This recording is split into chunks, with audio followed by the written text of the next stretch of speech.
Hello students, you welcome to 11th class Political Science Chapter 5 Legislature। Hindi में इसको कहेंगे विधान पालिका।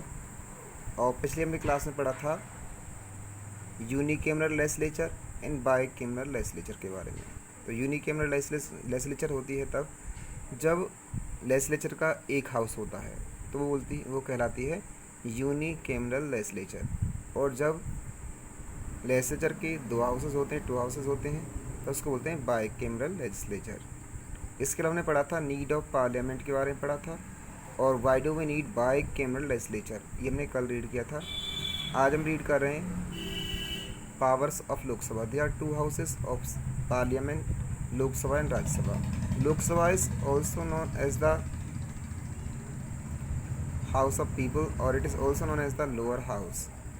जो लोकसभा होती है इसकी पावर्स के बारे में रीड करने वाले हैं। तो फर्स्ट है इसमें लॉ मेकिंग का काम होता है। तो यूनियन लिस्ट में जो भी काम आते हैं और कंकरेंट लिस्ट में जो काम आते हैं, तो यूनियन लिस्ट के लिए जो लिस्ट में जो मेंशन सब्जेक्ट्स होते हैं उन पर नियम और कानून बनाने का अधिकार लोकसभा का होता है या पार्लियामेंट का होता है। जैसे सेंट्रल गवर्नमेंट का होता है, सेंट्रल गवर्नमेंट की तरफ से कौन करती है? लोकसभा करती है। और इसके अलावा कॉन्करेंट जो सब्जेक्ट्स होते हैं, कॉन्करेंट को बोलते हैं समवर्ती सूची के विषय, तो उन पर भी जो है हालांकि केंद्र सरकार राज्य सरकार दोनों का अधिकार होता है, लेकिन ज़्यादातर क्या है, जो जब भी एम्पायर का जो डिसीजन होता है लॉ मेकिंग का, तो वो पक्ष में जाता है पार्लियामेंट के या कैसे सेंट्रल गवर्नमेंट के पक्ष में जाता है। और सेंट्रल गवर्नमेंट मीन्स लोकसभा के पक्ष में वो जाएगा। अगला है कंट्रोल एग्जीक्यूटिव। ये एग्जीक्यूटिव को कंट्रोल करने का काम करती है लेजिस्लेचर, क्योंकि जो भी काम एग्जीक्यूटिव करेंगे या पॉलिटिकल एग्जीक्यूटिव जो भी काम करते हैं वो सभी क्या होते हैं, वो रेस्पॉन्सिबल होते हैं किसके प्रति? वो मंत्रिमंडल के प्रति जिम्मेदार होते हैं। मंत्रिमंडल कहाँ से बनता है? लोकसभा में से बनता है। इसके अलावा परमानेंट जो एग्जीक्यूटिव्स होते हैं they are also controlled by the political executives. और इस तरह से क्या है, लोकसभा कंट्रोल करती है किसको? कंट्रोल करती है एग्जीक्यूटिव्स को। अगला अमेंडमेंट इन कॉन्स्टिट्यूशन। संविधान में अगर कोई संशोधन करना होता है तो संशोधन करने का काम कौन करता है? लोकसभा करती है। नेक्स्ट है प्रोक्लेमेशन ऑफ इमरजेंसी। आपातकाल की उद्घोषणा जो की जाती है वो लोकसभा के द्वारा की जाती है। हालांकि जिस समय राष्ट्रपति शासन लगाया जाता है उसकी उद्घोषणा की बात की जा रही, तो प्रेसिडेंट की तरफ से डिक्लेरेशन होता है, लेकिन सलाह मशवरा जो करने के बाद लोकसभा में तभी काम पूरा किया जाता है। अगला है appointment and removal of. PRE लिखा हुआ तो प्रेसिडेंट है। वी का मतलब वाइस, PRE का मतलब प्रेसिडेंट।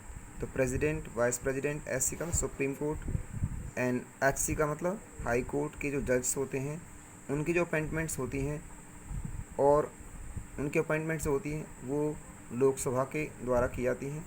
इसके अलावा जो इनकी रिमूवल की जो प्रोसेस होती है, इनको हटाए जाने की प्रोसेस होती है, उसमें भी जो है लोकसभा टेक पार्ट करती है। नेक्स्ट जो आपका पॉइंट है वो है establishment of committees and commissions. अगर किसी मामले की कोई जांच करनी होती है तो उसके संबंध में कमेटीज़ को इस्टेब्लिश करने का, कमीशंस जो बिठाने का काम होता है। शाहजहाँ आयोग था, आप आगे 12th क्लास में पढ़ने वाले हैं। तो इस तरह के जो जांच आयोग जो बैठाए जाते हैं वो लोकसभा के द्वारा बिठाए जाते हैं। अगला हमारा पार्ट है पावर्स ऑफ राज्यसभा। राज्यसभा जिसको कि हम अपर हाउस कहते हैं, इसके जो मेंबर्स होते हैं उनके पास जो पावर्स होंगी वो हैं, फर्स्ट है अप्रूव्स कॉन्स्टिट्यूशनल अमेंडमेंट। जो भी अमेंडमेंट्स होंगे इनको अप्रूव करने का काम करती है ये राज्यसभा। पहले जो भी बिल होगा वो कहाँ पर जाता है? लोकसभा के पास जाएगा। लोकसभा में पास होने के बाद वो अप्रूव होने के लिए जाता है राज्यसभा में। राज्यसभा से अप्रूव होने के बाद फिर वो जाएगा राष्ट्रपति के पास, तब जाकर के कानून का रूप ले पाता है। तो इस कड़ी में हमने देखा कि राज्यसभा के पास क्या है, जो भी नियम कानून है वो क्या है, अप्रूव होने के लिए जाता है, उस पर राज्यसभा की सहमति होना ज़रूरी है। अगला है कंट्रोल ओवर एग्जीक्यूटिव। ये एग्जीक्यूटिव को कंट्रोल करने का काम करती है। जैसा कि लोकसभा एग्जीक्यूटिव को कंट्रोल करती है, ठीक उसी तरह से जो राज्यसभा है उसके पास ही पावर होती है कि वो एग्जीक्यूटिव्स को कंट्रोल कर सकते हैं। अगला है election, selection and removal. Election हो, सिलेक्शन हो, प्रेसिडेंट हैं, वाइस प्रेसिडेंट हैं, ये प्रेसिडेंट, ये वाइस प्रेसिडेंट, सुप्रीम कोर्ट के जज और हाई कोर्ट के जज, इनके सिलेक्शन या इलेक्शन की जो प्रोसेस होती है उसमें राज्यसभा के जो मेंबर्स होते हैं इसमें टेक पार्ट करते हैं। इसके अलावा प्रेसिडेंट हो, वाइस प्रेसिडेंट हो, सुप्रीम कोर्ट, हाई कोर्ट के जज के जो रिमूवल की जो प्रोसेस होती है उस प्रोसेस में टेक पार्ट करते हैं राज्यसभा के सदस्य। और नेक्स्ट पॉइंट है इसका, give powers to make laws.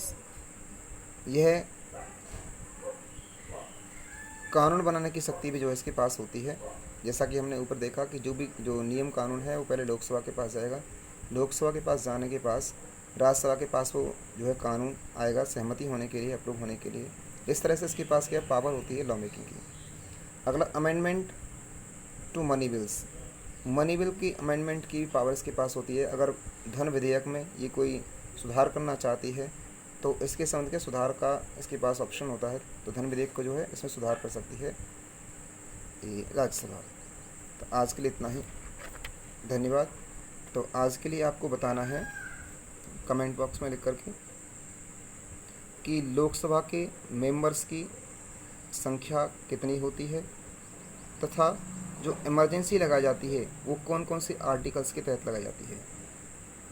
आपने पढ़ा था इसमें ये लोकसभा में प्रोसेस ऑफ इमरजेंसी, तो आपातकाल की जो घोषणा की जाती है वो किस आर्टिकल के तहत लगाई जाती है, कौन कौन से आर्टिकल्स हैं, 3 आर्टिकल्स हैं, तो कौन कौन से आर्टिकल्स उनके तहत लगाई जाती है। धन्यवाद।